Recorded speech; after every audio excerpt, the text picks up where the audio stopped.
Hello, dear student. Welcome to our third class of the Polity Current Affair. We are going to discuss 1 year current affair for your UPSC Prelims and other State PCS exam. So, dear student, if you have not watched first two video, so please watch first two video. Then you can watch this video. And here we are going to link each and every current affair with the static background static, so that you can get good amount of command and knowledge over it. Okay. So चलिए start करते हैं. So first important news of the day. So PRI finance. So what do you mean by PRI? PRI means Panchayat Raj Institution Finance. So how Panchayat Raj get it finance? Why the finance of Panchayat Raj institution is very important, and what are the challenges they are facing, and how we are going to overcome it. Okay. So the Standing Committee on Rural Development and Panchayat Raj reported on fund devolution under Panchayat Raj system. So this parliamentary standing committee is very important. Whenever you are writing any mains answer, you can give reference to the report of parliamentary standing committee. After that, you can write something. These keywords actually add value to your mains answer writing. So please remember these keywords. So before suggesting anything, you can just drop these keywords. Okay. So next is more on the news. So you know that Panchayat, so highlight weak transfer of FQ. So already we know that, so state government are supposed to provide the Panchayat Raj with functions so that they can function in an independent way. Function means different powers. Next is fund and functionary. Functionary means manpower. For example, administration, bureaucracy, we need to provide, but they are not providing. So that is the problem. It focus on the financial issue faced by the PRI, highlighting weak transfer of 3F. So I think you already know 29 subject that state government need to supposed to transfer to the Panchayat Raj institution. Okay, as for the 73rd Constitutional Amendment Act, 73rd Constitutional Amendment Act, but they are not doing it.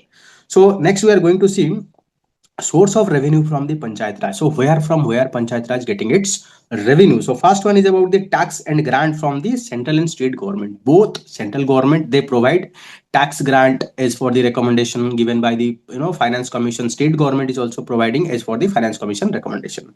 So this is what called tax and grant. So next is own taxes. So the Panchayat Raj institution, they are also involved some sort of tax collection. For example, they can levy duties on local markets, tolls, fees under Article 243H.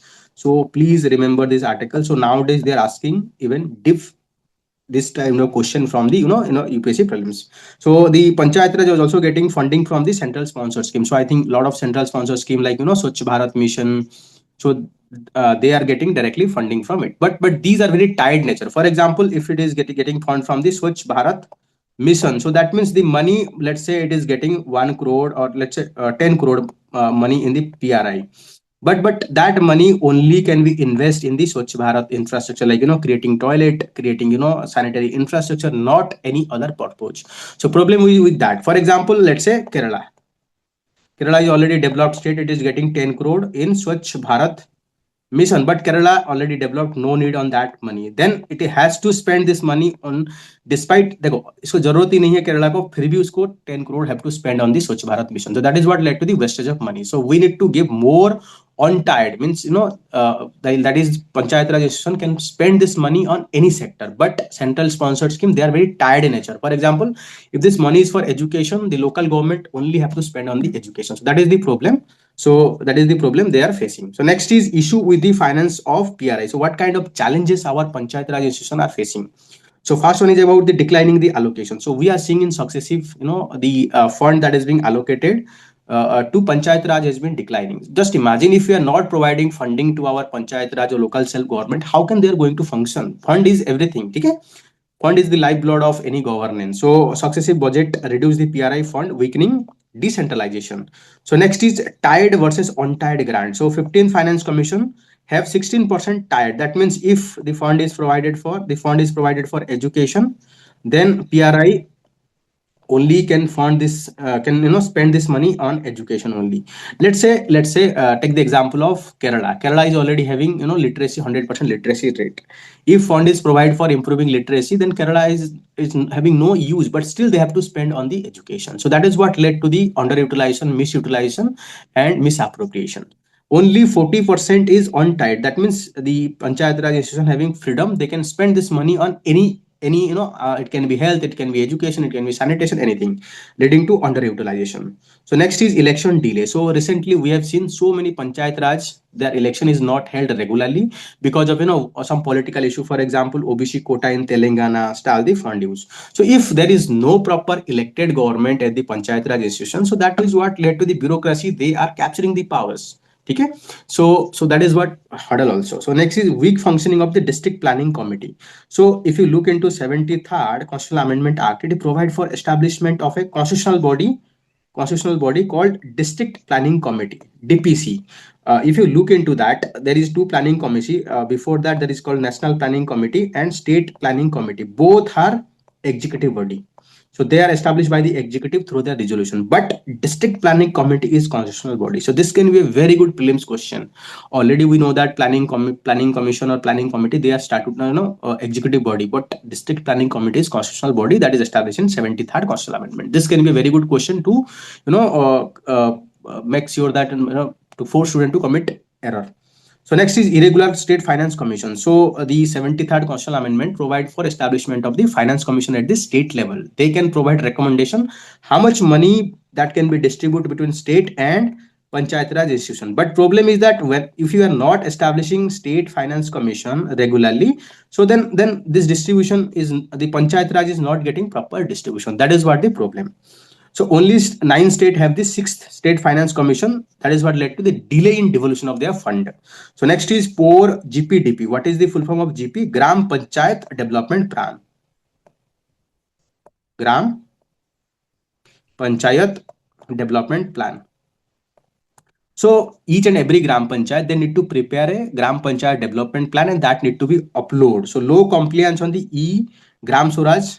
So, this Gram Swaraj is a portal where, each panchayat, they need to upload the Gram Panchayat development plan.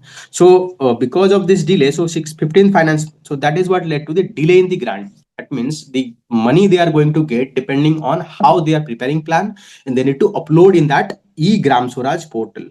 Okay. So, if they are not uploading that in time, so they are not getting the fund. So next is low own revenue. So if you look into our panchayat raj institutions, biggest problem they are facing is low own source of revenue. They are not generating their own source of revenue. They are mostly dependent on the state government and central government. Whenever you are over dependent on anything, so that is what led to the lack of autonomy and you are not strengthening your own administrative machinery. Okay. So only 1.1% of their revenue they are generating because they are lack or weak in autonomy. So next is importance of finance for PRI. So why it is important to improve the finance of PRI? So first one is about the rural development. To ensure development of our rural area, so we need to ensure development of PRI. So implement scheme aligned with local need. So next is agriculture. Boost cooperative. For example, Amul. So these are actually rural areas. So if there is a good PRI institution, so that can be channelized to promote employment and local development. The next is SDG. So sustainable development goal can be achieved when we just divide the goal at the local level. If you're not implementing, if you're just having SDG goal at the national level, state level, it is not going to give you result. If we can draw that SDG goal at the local level, village level, definitely we can get the result. So next is yes, health. So maintaining health center, trend walker, better health leading to the lower infant mortality, and we can reap the demographic dividend. If our manpower, if our resources, they are not healthy, people are not healthy, we are not going to get any demographic dividend. So for that we need to have good quality of health. So next is education. So we need to ensure quality educations to our children, quality educations to our youth, skill to our youth, so that they can employ, they can innovator, they can be startup creator, they can be employ, they create a lot of employment. So build, maintain school, reduce dropout, and improve quality. Women empowerment. Yes, 50%. If 50% of our women are they contribute 50% of the population, but they are not representing at the state legislative level, parliament level. So here it is providing 1/3 reservation. So that is what led to the more than 50% of our PRI representative are from the women. So that is a good thing. If you look into the the elected member of panchayat raj institution, more than 50% are from the women. So if we develop PRI, that is what led to the development of women also, empowerment of women also. Sometime after participating in a local self government, the women can also participate in the elections to the state legislature. They can also MP, minister. So this is a gradual step of empowerment of women. So next, initiative to improve the finance of PRI. So how, what are the initiative we have taken or recently taken by the government to improve the finance of PRI? So first one is online audit of online. So for digital audit of panchayat account. So whether the money we are giving, whether they are utilizing properly, corruption, so we need to audit it. So this is what started recently to audit the account of panchayat. So next is own source revenue generation augmentation. So unless otherwise our panchayat, they are augmenting their own source of revenue. They are going to depend on the state government, national government. The more you dependent, you don't have any freedom. And whenever you don't have any freedom, so you will not able to develop your capability. So we have started Swamitwa for property taxes. So Swamitwa actually it's a program where we are using drone or advanced technology to identify the property in the village area. So once you know about the property, so we can tax the property tax on them so that we can generate our own source of revenue. So next is mineral fund sharing. So I think you already know district mineral fund is there. So the revenue they are sharing with the local self government so that their revenue can be improved. So ranking system for basic for the performance grant. We are also ranking, we are doing ranking of all the PRI. So if a PRI is performing very good, so we can give them more grant. So that is what create a competition among the different PRI. So they are forced to perform well so that they can get more grants. So if this competition spirit will be there, so that is what led to the overall improvement in quality of service delivery. So next is e-gram swaraj. So this e-gram swaraj portal we have created where each and every panchayat they need to upload the gram panchayat development plan to bring about accountability and transparency. Whenever we are knowing that this is our plan, this much money needed, so later on we can do the audit and find whether they are going on as per the plan or not. And if there is a corruption, definitely we can take disciplinary action. So next is what are the recommendations they are given this committee. So first one is reallocation of flexibility.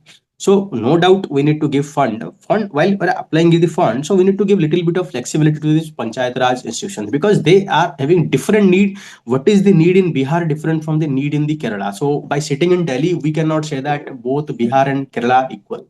Priority is different, so we need to give flexibility to the Bihar panchayat raj institution, so they have to implement as per local need. Kerala need is something different, so they have to implement as per their local need. So next is continuity in election. So we have to ensure that there is a continuity of election in 5 years, so that these people, those who are elected, they need to be accountable, and we should not let bureaucracy to control the panchayat raj institution. So next is a regular constitution of state finance commission. So yes, so we need to constitute the state finance commission, and unless otherwise the recommendation of the state finance commission are not that drastic, so we have to accept that. Okay, so must constitute state finance commission on time, submit a report in uniform and sample format. So dear student, from there is a good question from to you. So tell me which article of the constitution provide for establishment of the state finance commission. So let me see how many of you know that, and please make the session interactive. So while I'm giving some tasks, so please comment in the comment box so that I can know how much work you are doing, how much hard work you are doing. So next is ensuring that timely gram panchayat development plan upload. So they train panchayat member for preparing, submitting gram panchayat development plan aligned with block and district level. Let's say this is a district. So we can have each and every gram panchayat can have their own gram panchayat development plan, and each block can merge all this gram panchayat development plan. Now, this is block 1, this is block 2, block 3, block 4, and this is the district. So by drawing this small, we can draw the district developmental plan. This is what called bottom up approach. So first we need to draw gram panchayat development plan. By using gram panchayat development plan, we can draw the block development plan. By using block development plan, we can draw the district development plan. Okay. So next is adequate devolution. State to create time-bound devolution roadmap, transfer control over the local staffs, like health workers. So we need to ensure that all our panchayat raj institutions, they should have fund, that means sufficient amount of fund to meet their requirement. They should have sufficient amount of functionaries, like for example, education, health, sanitation, they can better manage. So we need to devolve to the local self government. They need to have functionary. That means people, those who are working on this sector, ultimately the panchayat raj institution should have control over them, so they can transfer, they can take disciplinary action, then only the bureaucracy is going to listen them.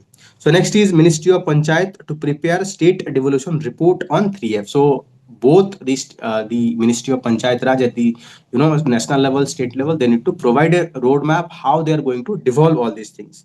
So next is strengthening own source of revenue. Yes, so no person can be independent unless you are having their own source of revenue. So provide financial, technical, and devolve more power, reward high performing panchayat. So those who are, first of all, we need to provide more powers, more subject, more, devolve more, money, all these things. And those who are performing very well, those who are, we need to reward them so that other is also having incentive to perform well. So hope, dear student, you are able to understand it. Okay, so if you are able to understand it, so please write in the comment box. If you are not able to understand, if you have any suggestion, definitely you can also write. So accordingly, we'll provide the content. So next, so we are going to see few news inserts. So first one is constitutional validity of narco test. So narco test, sometime what we do, we just inject medicines, some, some, you can say, injections to a person to get confession. So once you administer the narco drug to a person, so that person will lose the control. उसके पास कुछ नहीं है. जैसे जैसे दारू कोई पीने के बाद क्या होता है, सब सच बोल देता है. सेम यहाँ सब सच बोल देते हैं. ठीक है. The Supreme Court overturned the Patna High Court order which allow narco test on all accused and witnessed. ठीक है. So Supreme Court overturned the Patna High Court given an order that the narco test on all accused and witness. So about the narco test analysis, it is an interrogation techniques where suspect is injected with a psychotropic drug to suppress reasoning and self-control. Once this drug is given, so you can suppress, don't have any self-control and reasoning power. So the drug name is sodium pentothal. So just remember this name, sodium pentothal is used, also apply as a anesthesia in higher dose. Just remember this name. So they can ask, so in narco analysis which drug can be used. So this can be a science and tech question as well.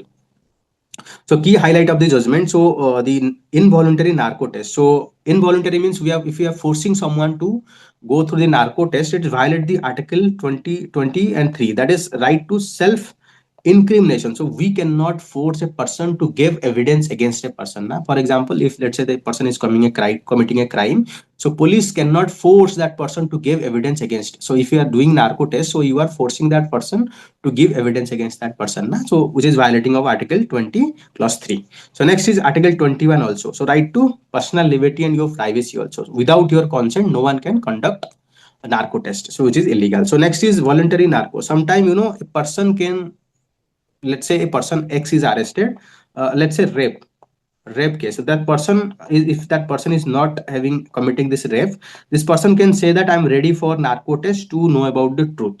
So in that case, the person is doing self narco test to ensure that that person is not committing that rape. So voluntary narco test cannot be sole basis of the conviction. So voluntary narco cannot be sole basis. We need to have other evidence to convict that. Okay. So however, new information discovered through the test can be admitted under the Indian Evidence Act. So if we are conducting, let's say, narco test on a person, if new evidence is coming under, so it can be accepted under Indian Evidence Act 1872. So limited right to voluntarily undergo narco test. So accused does not have absolute right to undergo this test. So that means, even if someone is accused and that person say that yes, I'm going to have I'm ready for narco test, but it is not a right. Okay, so it is decided case by case basis. So here just imagine that, just remember that the Supreme Court overturned the Patna High Court, which is given narco test on order which allowed narco test on all accused and witness, and it is it is protected under article 23, 21, and which medicine is given, sodium pentothal is given. So this is all about the basic thing. They can ask some, they can use that to create some MCQ. So next is commercial and prohibited speech not part of the fundamental right. So dear student, this question, this article 19, on the one hand given every individual freedom of speech and expression. While we are enjoying our freedom of speech and expression, we should not have any right to harm, or we should not endanger other freedom. Na? So that is the reason there is a reasonable restriction. While we are enjoying our freedom of speech and expression, we should not tarnish the image of other. We should not contempt other. We should not damage the reputation of the other. So that is what the crux of all this news. The court was hearing cases against the social media comedian for abusing freedom of speech and expression. I think you already know Samir Raina. So there are so many persons, so they are abusing to create negative sentiment against some section of the society, particularly I think the speech against the disabled. So freedom of speech under article 19A exclude the commercial and prohibited speech. So while while you are enjoying the freedom of speech and expression, you should not use that for promotion of the commercial. It is not protected. That means your freedom of speech and expression should not use to promote your commercial and interests. That means freedom of speech and expression is not extend towards commercial arena. So it should not cover the head speech inside heart rate. For example, I cannot use my freedom of speech and expressions to promote enmity between different section of the society, like caste basis, on the religious basis, on the gender basis, or the race basis. Okay, so or violation against the group based on inherent trait. So commercial speech involve advertising with economic interest. So freedom of speech is also not protected. So my freedom of speech is not about promoting my commercial interest by tarnishing anyone image. No, it is not protected. Okay, so influencer with follower must act responsibly. So those who are having influencer, having lakhs, millions of followers, they need to act very responsibly. By giving any explosive speech, by a hatred speech, it can create violence. It can create a lot of loss to the property, loss to the life also. So penal action and compensation suggested under the IT rule, that is Information Technology Act 2000 and Cinematography Act 1952. We are going to see the court directed government to draft a social media content regulation guideline. Yes, the Supreme Court directed this government. They need to draft a social media content regulation guideline, so that those who are social media influencers, they should behave in a responsible way, because they are having millions of followers. If they promote some hatred, they promote some hate speech, so that is what having magnify 1,000 times, even more, lakhs of times. So it is going to create a lot of disruption. So legal framework on online content in India. So one is about the IT Act, that is Information Technology Act 2000, Section 69. Government can block online content if they are against, they are against the, they are coming under the reasonable protection under Article 19.2. So Article 19.2 also provide for reasonable restriction that government can impose. So next one is about the Cinematography Act, ban content malign or slandering group of persons. So even Cinematography Act, other name under this, it is called National Film Certification Board. This is what called censor board also called. So they can block the movie or any video that is what having malign and slandering person or group. Few Supreme Court judgments. So Amish Devgan versus Union of India differentiated free speech from the hate and prohibited speech, emphasizing influencer responsibility. So no doubt this judgment, Supreme Court judgment, said that while we are individual, have our freedom of speech and expression, we should behave in a responsible way. We should not use our freedom of speech and expression to restrict other person's freedom of speech and expression and violate other person's right. So we being, and those who are social media influencers, they have to behave in a responsible way, because they are having a lot of follower. Any wrong precedent can have very dangerous precedent for other also. So next is Shreya Singhal versus Union of India. So held that legitimate expression cannot be restricted without eminent harm. So even in this Shreya Singhal case, so Section 66 of IT Act was struck down by the Supreme Court, saying that we need to protect the freedom of speech expression. So without, if you are doing something, so if it is not harming anyone, so there cannot be any restriction on that. Okay, so these two Supreme Court judgment is very important, so please remember that. So next is we are going to see about performance of our parliament, how they are functioning. So in 17th Lok Sabha, so total sitting is 88% in Lok Sabha, 73% in Rajya Sabha. So recently we are seeing that our parliament are not functioning up to the marks. So because of disruption, a lot of politicization of issue. So this is a cause of concern, because if parliament is not functioning properly, so the parliamentarian is not able to hold executive accountable, and people will lose trust in this. And to run this parliament, we need huge amount of money. I think 2.5 lakhs per minute. So data is given. So let's have a look. So in 1950, the parliament met 120 to 140 days yearly.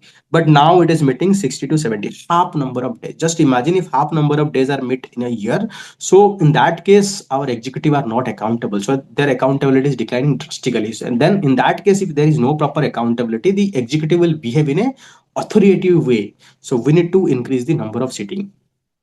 So reason for a disruption, I think it is the both government and opposition should be blamed. So opposition party used to gain greater publicity and visibility in public. Even the government is not ready to discuss, not allowing the oppositions to have healthy discussion. So both government and opposition should be held responsible for it. Next one is about the anti-defection. So if political party issue whiff to do this way, that way, if the political party, if the individual candidate not follow, they can be disqualified on the anti-defection. So forced to follow the party whip. So disruption arise from the controversial national and regional issue dominating public attention. So now what the parliamentarian they are doing, they are raising the issue that is controversial, so get the public attentions to show that they are they are to catering the need of the the you can say political populism. So they are doing all these things rather than they are finding, they are discussing the real issue that we are facing, like I think communal violence, caste violence, all this nonsense issue they are raising instead of raising the national issue that we are facing, like unemployment, economy issue. They are simply ignoring it and they're simply concerning about the issue that is of no concern. So next is increasing political party. So increasing political party means less debate time and more disruption over unlisted issue. So like instead of having proper debate discussion, they are issuing sensitizing the political issue. So that is what led to the all this disruption. So issue with the parliamentary disruption. If parliamentary disruption is going on, so what kind of problem we are going to face? So first one is about the weak accountability. If the legislature they don't held debate discussion and make our executive accountable, so gradually it that led the executive function without accountable way. So high cost, yes, it is required 2 lakh for minutes to run the parliament. Just imagine if that much of money we are wasting just because of disruption. If they conduct properly, so it can help in enacting legislation, enacting, making our government accountable. Lot of debate discussion that can be happen, but we are simply washing out all these things. So next thing, eroding trust. If this is happen, so people will not have any trust on these parliamentarian politician. So frequent stall reduce the public faith in the parliament. Now parliament are temple of democracy. If they are not performing in a good way, so that is what led to the other people also follow the same thing na? So measure that can be adopted to address parliamentary disruption. So first one is dedication time, opposition time. So we can find dedicated time for the opposition, just like the UK. They earmark specific time for debate discussion for the opposition. So next is stronger ethical committee. So we can have stronger ethical committee to take disciplinary action for member those who are not following ethical guideline and behave in an unethical way. So next is annual calendar. We can fix annual calendar, number of sitting and all these things. Okay. चलिए आगे बढ़ते हैं. So hope dear student this is very you are able to understand this this sub topics we have discussed. So here this data fact is very important because whenever you are writing about role of parliament and whether they are functioning properly, so you can quote all this data to support your mains answer writing. Okay, you are, if you are finding this discussion helpful, so definitely write in the comment box. If you are not able to understand or if you have any suggestion, you are also welcome to write in the comment box, so accordingly we'll modify. And this PDF I'll provide in our telegram channel link is given in description box, you can join that. So next is rule for OCI card tighten. So recently what happened, our government strengthening the norms for in case of violation of some law, so your OCI card can be revoked. Okay, so the citizenship is coming under the Ministry of Home Affairs. So section 3D 7D, section 7D of Citizenship Act 1995, they amended to issue, or under that section they issue the notification. So key highlight of the notification. So OCI registration can be revoked. That means if we have given OCI card to a person, we can take that card back if the individual is sentenced at least 2 years in prison. Person is sentenced, or a charge sheet is filed against that person with offense 7 year or more of imprisonment. Charge sheet means after investigation, if your charge sheet is filed magistrate, in that case they can be revoked. So about OCI card. So OCI card was introduced in 2005 as an amendment to the Citizenship Amendment Act.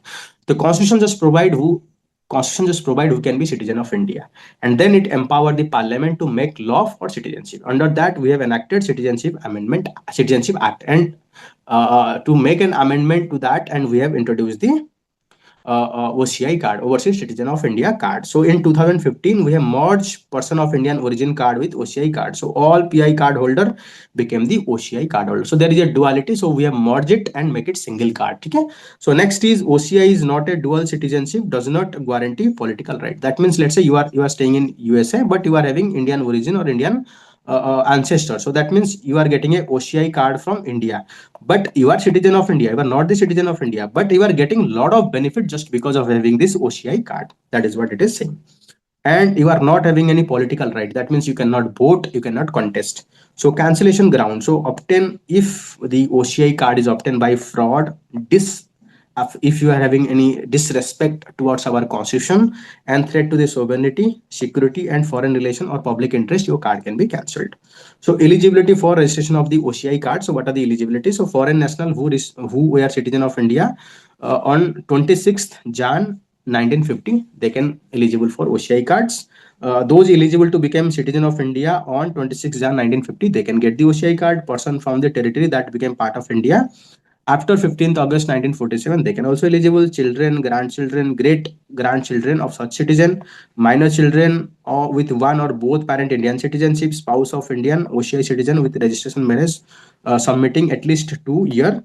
So there are some exceptions. Citizen from the Pakistan, Bangladesh, and other country notified by the government are not eligible. So you need to remember this exception. Those who are from the citizen of Pakistan, Bangladesh, and other country, if government may notified, they are not eligible for this card. Okay? Then question is why person will apply for this card? Because there are some benefit that is given under this card. So what is this benefit? So multiple entry, so you can entry India multiple time, multiple number of and lifelong visa for Indian visit. So you not no need to apply multiple times visa. Once visa you will get a lifelong and you can have multiple entry.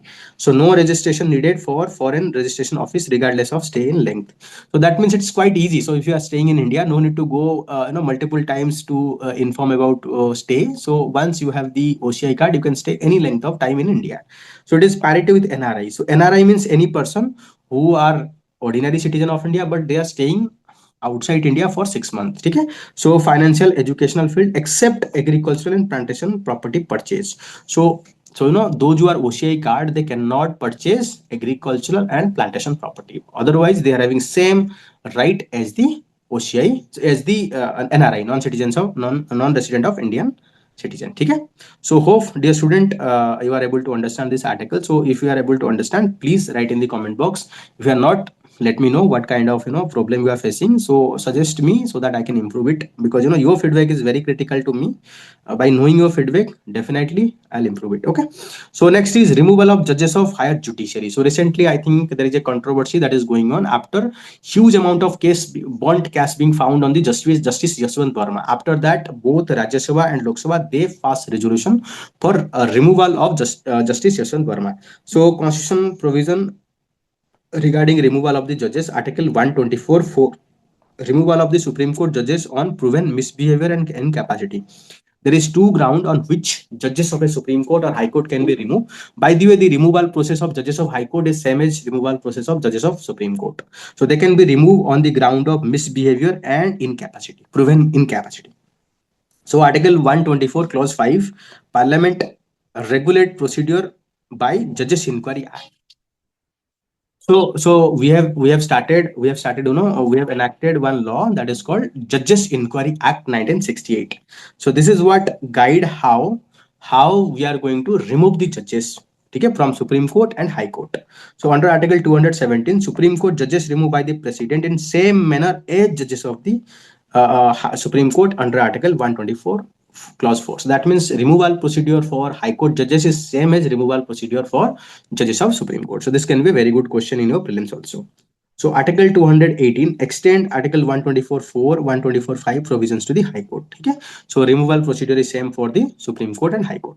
So what are the steps? What are the steps for removal of judges of a High Court? So first, there is need for a motion. 50 member from the Lok Sabha, or sorry, 100 member from the Lok Sabha or 50 member from the Rajya Sabha, they can submit the motion for removal of the the High Court judges to the either the Speaker or the Chairman, as the case may be. Okay. So if the Chairman or Speaker they accepted, after that they'll have to form a committee. They have to form a committee, 3-member committee consisting of a Supreme Court judges, Chief Justice of a High Court, and an eminent jurist.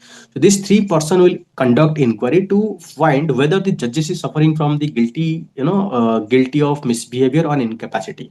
After they conduct the judgment, they conduct the investigation, and they found that yes, the judges is facing from the misbehavior or incapacity. Then the motion is started in the first house, and then it will transfer to the second house. If both house pass that motion with 2/3 majority, two-third majority, and that is more than 50% of the present total member of present and voting.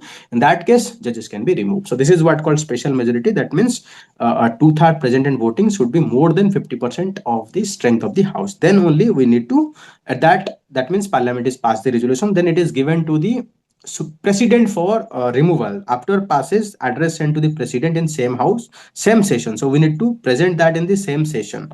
President issue removal order. After that, judges will be removed. It can be Supreme Court judges or High Court judge, both case the same. So here one important thing you need to remember, there is no mention of word impeachment for removal of judges in the constitution. So though the process is impeachment, but in constitution there is no mention of the word. So here this can be very good question. It can be written for the removal of the judges in constitution, the word impeachment is mentioned. This is wrong statement. So this can be play to make a lot of students commit mistakes. So remember that there is no word mention of impeachment for removal of the judges. Okay. चलिए next, let's see.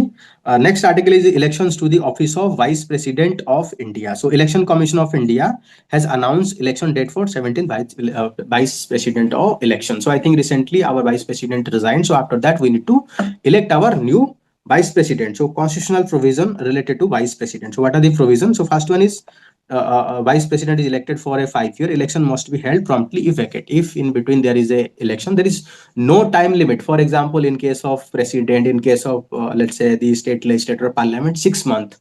But for Vice President, there is no mention of timeline. So this can be a very tricky. They can ask a question. So there is a after vacate of Vice President, election need to be held within 6 months. This can be a good statement, but it is wrong statement. There is no mention of any timeline. It is said that election must be held promptly if vacated. No timeline is there. Okay? So next is electoral college. So who is going to elect our vice president? Both the Lok Sabha and Rajya Sabha member, that is it, both elected and nominated. Here both elected and nominated member can participate. So what kind of voting system they follow? Proportional representation by means of single transferable vote. Okay, so proportional representation by means of single transferable vote and secret ballot they use. So that means the vote you are doing, no one should know. You can secretly put your stamp and then fold it and give it back. So authority who conduct election Commission of India conduct election under constitution and legal power. So this is a very good question. Tell me, dear student, who conduct the elections to the state legislative council? Who conduct elections to the state legislative council? So your option is Election Commission of India, State Election Commission of India. Okay? Then Secretary General, Secretary of the state government, or next option is the State Election Commission. Okay? Let me see how many of you know that. So next is eligibility for vice president. So what are the eligibility? First, the person must be a citizen of India and at least 35-year-old and qualify for elections to the Rajya Sabha, because vice president is the chairperson of the Rajya Sabha. Persons to be chairperson, so must be qualified to the Rajya Sabha. So election procedure for vice president. So nomination, so at least you need 20% as a proposer and seconder and 1500 deposit. So to 15% need to propose your name and 20% need to propose your name and 20% need to support that, and then you need to have 15,000 deposit. Okay, secure deposit. In case you are not able to get a required amount of vote, this money will be forfeit, you will not given back. If you are getting good beyond a limit, so this money will be given back. So no need to remember the exact percentage of vote you need to add. So these are very tricky, so just remember these things. So next is voting in parliament using ECI supplied pen. So while you are voting, so you need to use the election commission of supplied pen. So first preference is compulsory, so you have to give preference, like one candidate, there are list of candidates, so you have to give preference. Let's say this is my first preference, second preference, third preference. While writing this preference, you need to use election commission of India supplied pen. Okay, so returning officer, so Rajya Sabha Secretary General and observer appointed, so that election can be conducted very smoothly. So key safeguard follow in election. So first one is no party whiff is allowed. So that means political party cannot issue whiff regarding which candidate they are going to give a vote. So that means all parliamentarian having freedom, they can vote to any candidate. So breach of privacy or unauthorized pen invalidate the votes. That means while giving a vote, so you should have complete privacy. No one is going to look that. and if you are using other than pen that is being supplied by election commission, then vote is invalidate.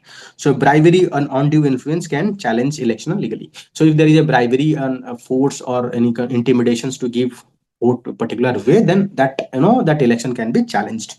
Okay, so dear student, hope you are able to understand it. If you are able to understand, please let me know. And if you are not able to understand, your feedback is always important. So why you are not able to understand, from which area you are not able to understand, and how we are going to help you to make it more interactive, more interesting. So let me know in comment box. So next is Election Commission of India use ECI net digital platform during by election Kerala, Gujarat and Punjab. So recently Election Commission used ECI net. Okay, ECI net digital platform, so it is having everything that is available on the single portal. So earlier, election commission having multiple portals, so that is what led to the confusion, difficulty. So we have merged everything under the ECI net. So this can be a very good question. This can be said that ECI net app is recently seen in news related to what. So this can be a good question. Okay, so first part, provide for information related to total number of elector assigned to the polling stations, total number of voter as enter in the register of our voter, so form 17A. So second part containing information, name of the candidate and name of the second part containing information like name of the candidate and total voter they received. Okay, so under the conduct of election rule 1961, presiding officer are required to furnish form 16C to the booth level agent. So this the conduct of election rule 1961, the presiding officer, those who are head of a polling station, they need to provide booth level agent form 17C. Okay, chaliye. So these are very technical detail, no need to go about, just read once. If there is something you can eliminate, so but this is very important. So ECI net is a one-stop platform for timely voter turnout reporting. So there are acquisition, the election commission delay in reporting about voter turnout. So now it is real time, so no that can clear the confusion or the allegation that is being imposed on against the Election Commission of India. Key feature क्या है? Near real-time voter turnout updates, data accuracy, ensure faster index card publications. So index card is a non-statutory post-election report that share detailed constituency level election data. So this can be a very good question. So what is index card in as for the election related thing? So it is a report that share detailed constituency level election data. So where I'm saying it is very important, there can be a good question. Okay, so from here question will be framed, but if you are not giving attention while reading, so you'll commit mistakes. Okay, so this is very important. Whatever in box, they are very important, so please read it.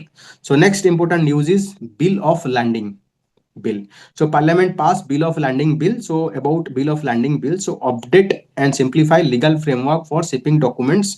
So while you are doing shipping documents, for example, we are bringing something from, let's say, USA to India, so we need some documentation, but this documentation are driven by Indian Bills of Landing Act 1856. Just imagine how old it is. So we are replacing it with a new law. So bill of landing is a document from the freight carrier to shipper detailing goods type, quantity and condition and destinations. That means those who are carrying this freight, they give these documents to the shipper. Those who someone is shipping something, so that document is given. Let's say I'm shipping something from USA, so I'm the shipper and freight carrier, some carrier is involved, some courier is involved in this process. So this courier will give this document to me regarding types of good I'm using, quantity and condition and destination. Okay, so next is National Cooperative Development Corporation. So this the Union Cabinet has approved central sector scheme granting aid to National Cooperative Development Corporation. Granting aid means developmental assistance we are providing to some other institutions. So about the granting aid to the National Cooperative Development Corporation. So this scheme provide for 2,000 crore in 4 years. So 5,500 crore for a year. Okay, so it is 500 crore into 4, so it is 200 crore in 4 years. So National Cooperative Development Corporation is the executive agency for fund disbursement. That means it will provide fund for the cooperative project and project monitoring. So after you have provided the funding, you need to monitor the project. And next is loan recovery. After you have given the loan, you need to recover that loan, otherwise it will be NPA. So this is very important, and this data is very important, so they can use to ask a question. So what is granting aid? Payment by one government to another as an assistance or donations. Okay, So it is driven by Article 275, that is called statutory grant. That means it is have to follow because it is backing of statutory. And Article 282 is discretionary grant. It is having government discretion. They can provide any amount of money without having any statutory backing. But here it is recommended by the Finance Commission, so government must follow that. So next is this is very important. So about National Cooperative Development Corporation. So it is having its origin 1963 Act of Parliament. So this can be a very good question. NCDC, National Cooperative Development Corporation, they can ask it is a, let's say, executive body. So it is wrong. So you have to be very careful. It's a statutory body, headquartered in Delhi. So function act as a amended to expand corporation area of cooperation operation, allowing it to assist different type of cooperatives and broaden its financial basis. Basically, it aim to increase the cooperative movement by providing funding, by providing monitoring and help all these cooperatives. So management, National Cooperative Development is managed by the General Council having 51 members who shaped its policy, promote day-to-day activity, handled by 12-member board of management. No need to, it is not a much important, but this three is very important. Okay. But just read once so that you can able to eliminate it. Hope, dear student, you are able to understand this, this article. So next is Quality Council of India. So Ministry of State for Commerce and Industry inaugurated new unified headquarter of Quality Council of India. Okay. So Quality Council of India at World Trade Center in New Delhi. So Quality Council of India is coming under the Ministry of Commerce and Industry. Okay. So about Quality Council of India. So it is having in Genesis national body for accreditation in 1996. So mission, what is the mission? Worldwide quality movement in India. So bring about world-class quality in India. So it is a non-for-profit, not-for-profit organization. So it is not concerned about profit. So it is registered under the Society Registration Act 1860. Just remember, if any organization is registered under the Society Registration Act, generally they are not for profit. Okay. So it is PPP model. That means involvement of government and plus private sector. So supported by Government of India and industry association like ASSOCHAM, okay, Association for Chamber of Commerce, that is CII, Confederation of Indian Industry, FICCI, Federation of Indian Chamber of Industry. So these industrial body in association with the government, so they develop the standards. So the DPIIT, so DPIIT under the Ministry of Commerce was made the nodal agency for all matter connection with the quality and Quality Council of India. So DPIIT means Department for Promotion of Industry and Internal Trade. So DPIIT, Department for Promotion of Industry and Internal Trade, it is under the Ministry of Commerce. This can be a very good question. Remember that. So next is how the chairman of Quality Council of India appointed. So chairman of the Quality Council of India is appointed by the Prime Minister on recommendation of the industry. So Prime Minister appointed, what recommendation of the industry? So this can be a good question also. They can say that the chairman of the Quality Council of India is appointed by Prime Minister on the recommendation of the cabinet. They can also tweak something. No, it's on the recommendation of the industry. So what is the role of the Quality Council of India and Swachh Bharat Mission? They are serve as an implementing agencies of Swachh Sarvekshan. I think you already know. We are conducting Swachh Sarvekshan to know that which city is the cleanest city, and this survey is conducted with help of this Quality Council of India. So this can be a very good question also. So this statement can be tweaked something. They can ask about it. They can say that Ministry of Sanitation and Rural Development is conducting Swachh Sarvekshan, implementing the Swachh Sarvekshan. No, it is the Quality Council of India. Okay. Each and every statement is very important for your prelims. They can pick one statement and they ask about it.